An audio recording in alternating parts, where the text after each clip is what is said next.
ഇന്ത്യയിലെ മുൻ മഹാരാജാക്കന്മാർ തങ്ങളുടെ സമ്പത്ത് പരസ്യമായി പ്രദർശിപ്പിക്കുന്നതിൽ ഒരിക്കലും ജാഗ്രത പുലർത്തിയിരുന്നില്ല.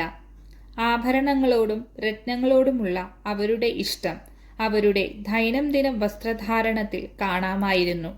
കാരണം അപൂർവം രത്നങ്ങളും ഏറ്റവും സമൃദ്ധമായ വജ്രങ്ങളുമാണ് അവർ ധരിച്ചിരുന്നത്.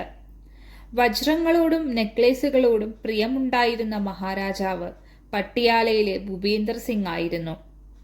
1889 പാരീസ് യൂണിവേഴ്സൽ എക്സിബിഷനിൽ പ്രദർശിപ്പിച്ച ലോകത്തിലെ ഏറ്റവും വലിയ 7ാമത്തെ വജ്രമായ ഡിബിയേഴ്സ് ഡയമണ്ട് അദ്ദേഹം വാങ്ങിച്ചു. 1888 ദക്ഷിണാഫ്രിക്കയിൽ നിന്നാണ് ഈ വജ്രം ഖനനം ചെയ്തത്. അങ്ങനെയാണ് പട്ടിയാല നെക്ലേസിന്റെ പ്രസിദ്ധമായ കഥ ആരംഭിക്കുന്നത്.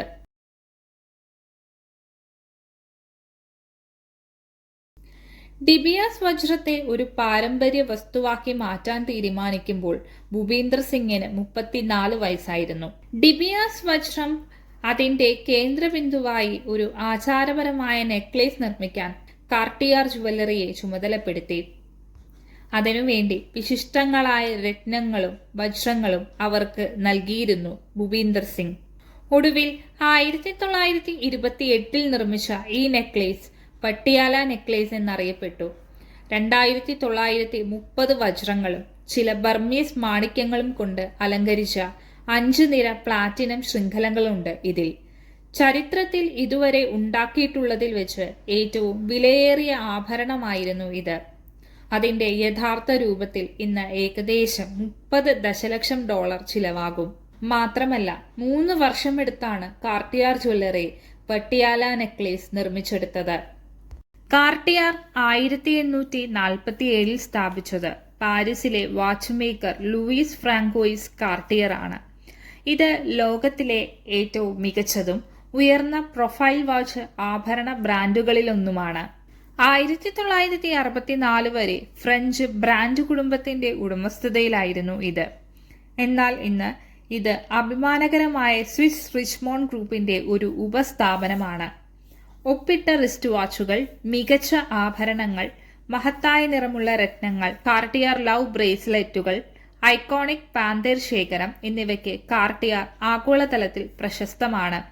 അതിന്റെ 3 ചരിത്രപരമായ മൈസൂണുകൾ പാരീസ്, ലണ്ടൻ, ന്യൂയോർക്ക് എന്നിവിടങ്ങളിൽ സ്ഥിതി ചെയ്യുന്നു. കൂടാതെ ഇത് 19 രാജകീയ ഭവനങ്ങളുടെ കിരീട ജ്വല്ലറിയായി പ്രവർത്തിച്ചിട്ടുണ്ട്.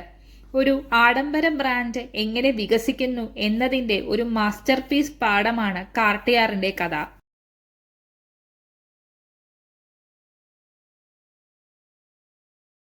പട്യാലയിലെ മഹാരാജാവും ക്രിക്കറ്റ് കളിക്കാരനുമായിരുന്നു സർ ഭൂപീന്ദർ സിംഗ്. ബ്രിട്ടീഷ് ഇന്ത്യയിലെ പട്യാല നാട്ടുരാജ്യത്തിന്റെ മഹാരാജാവായ ഭൂപീന്ദർ സിംഗിന്റെ ഭരണം 1900 മുതൽ 1938 വരെ നീണ്ടുനിന്നു. അദ്ദേഹം ഫുൽക്കിയാൻ രാജവംശത്തിലെ അംഗമായിരുന്നു.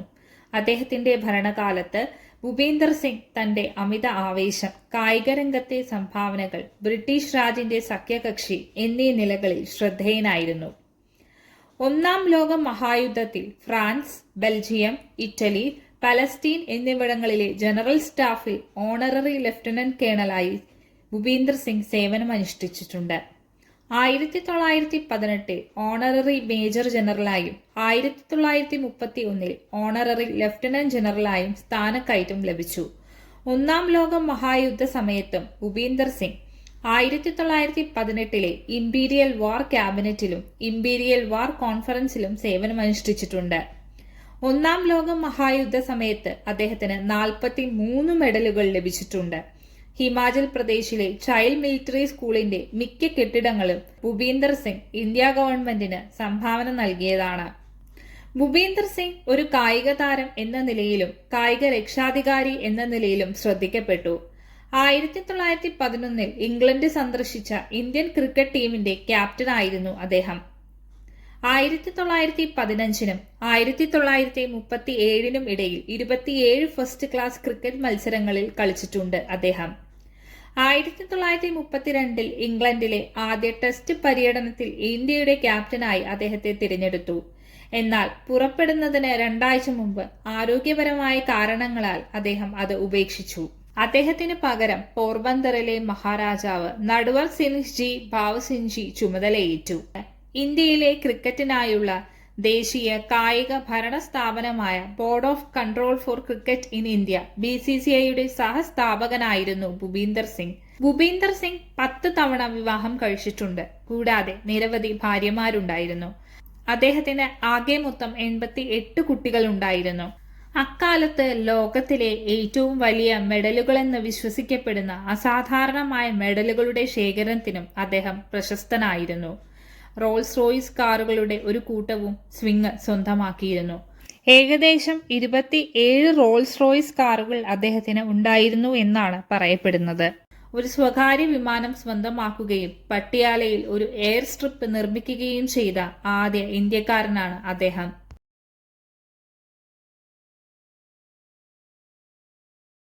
5 ലെയറുകളുള്ള ഒരു മാലയായിരുന്നു പട്ടിയാല നെക്ലേസ്. അതിൽ 2930 വജ്രങ്ങൾ ഉണ്ടായിരുന്നു. അക്കാലത്ത് ലോകത്തിലെ 7ാമത്തെ വലിയ വജ്രമായ ഡിബിയേഴ്സ് അതിന്റെ കേന്ദ്ര ബിന്ദുവായിരുന്നു. ആ വജ്രത്തിന് 428 ക്യാരറ്റ് പ്രീകട്ട് ഭാരമുണ്ടായിരുന്നു. അവസാന ക്രമീകരണത്തിൽ അതിന്റെ ഭാരം 234.65 ക്യാരറ്റ് ആയിരുന്നു. ഇത് ലോകത്തിലെ ഏറ്റവും വലിയ കുഷിൻ കട്ട് മഞ്ഞ വജ്രവും ലോകത്തിലെ ഏറ്റവും വലിയ 2ാമത്തെ മഞ്ഞ വജ്രവുമാണ്. നെക്ലേസിൽ 18 മുതൽ 73 ക്യാരറ്റ് വരെയുള്ള മറ്റ് 7 വലിയ വജ്രങ്ങളും നിരവധി ബർമീസ് മാണിക്യങ്ങളും ഉണ്ടായിരുന്നു. മഹാരാജ ഭൂപീന്ദർ സിംഗ് തന്റെ ഭാര്യ മഹാറാണി ശ്രീ ഭക്തവാർ കൗർ സാഹിബയ്ക്ക് സമ്മാനമായി ഈ മാല നൽകാൻ അദ്ദേഹം ഉദ്ദേശിച്ചിരുന്നു. അദ്ദേഹത്തിന്റെ മരണശേഷം പട്ടിയാല നെക്ലേസ് അവസാനമായി അദ്ദേഹത്തിന്റെ മകൻ യാദവീന്ദ്ര സിംഗ് ധരിച്ചിരുന്നു. 1948 വരെ പട്ടിയാല രാജകീയ ട്രഷറിയിൽ തുടർന്നു ഈ മാല. അതിനുശേഷം ഏകദേശം 3 പതിറ്റാണ്ടുകളായി അത് നിഗൂഢമായി അപ്രത്യക്ഷമായിരിക്കുകയാണ്. 1948 പട്ടിയാല രാജകീയ ട്രഷറിയിൽ നിന്ന് ഡയമണ്ട് നെക്ലേസ് കാണാതായതിനെ തുടർന്ന് അത് വിവാദത്തിലേക്ക് നീങ്ങി. 1982 ജനീവ ലേലത്തിൽ ഡിബിയേഴ്സ് വജ്രം വീണ്ടും ഉയർന്നുവെങ്കിലും അതിന്റെ തിരോധാനത്തെക്കുറിച്ചുള്ള സിദ്ധാന്തങ്ങൾ അംഗീകരിക്കപ്പെട്ടിട്ടില്ല. 1998 പട്ടിയാല നെക്ലേസിന്റെ ഒരു ഭാഗം ലണ്ടനിലെ ഒരു സെക്കൻഡ് ഹാൻഡ് ജ്വല്ലറിയിൽ നിന്ന് കാർട്ടിയർ അസോസിയേറ്റ് കണ്ടെത്തി. ബർമീസ് മാണിക്യങ്ങളും ഒരു പെൻഡന്റിൽ ഘടിപ്പിച്ച 18 മുതൽ 73 ക്യാരറ്റ് വരെയുള്ള വജ്രങ്ങളും ഉൾപ്പെടെ ശേഷിക്കുന്ന വലിയ ആഭരണങ്ങൾ അതിൽ നിന്നും കാണാതായി. എന്നിരുന്നാലും കാർട്ടിയർ അപൂർണമായ ഈ നെക്ലേസ് വാങ്ങിച്ചു. 4 വർഷത്തിനു ശേഷം യഥാർത്ഥ നെക്ലേസ് പോലെ അത് പുനഃസ്ഥാപിച്ചു. അവർ നഷ്ടപ്പെട്ട വജ്രങ്ങൾക്ക് പകരം ക്യൂബിക് സിർക്കോണിയയും സിന്തറ്റിക് ഡയമണ്ടുകളും നൽകി യഥാർത്ഥ ഡിബിയേഴ്സ് വജ്രത്തിന്റെ ഒരു പകർപ്പ് സ്ഥാപിച്ചു. 2022 കാർട്ടിയർ യൂട്യൂബർ എമ്മ ചെമ്പർലൈന് പുനഃസൃഷ്ടിച്ച ഈ നെക്ലേസ് നൽകി. കാർട്ടിയർ ബ്രാൻഡ് അംബാസിഡറായ ചെമ്പർലൈൻ മെറ്റ് ഗാലയിൽ നെക്ലേസ് ധരിച്ചതിന് ചില ഓൺലൈൻ വിമർശനങ്ങൾ ഏറ്റുവാങ്ങിയിട്ടുണ്ട്.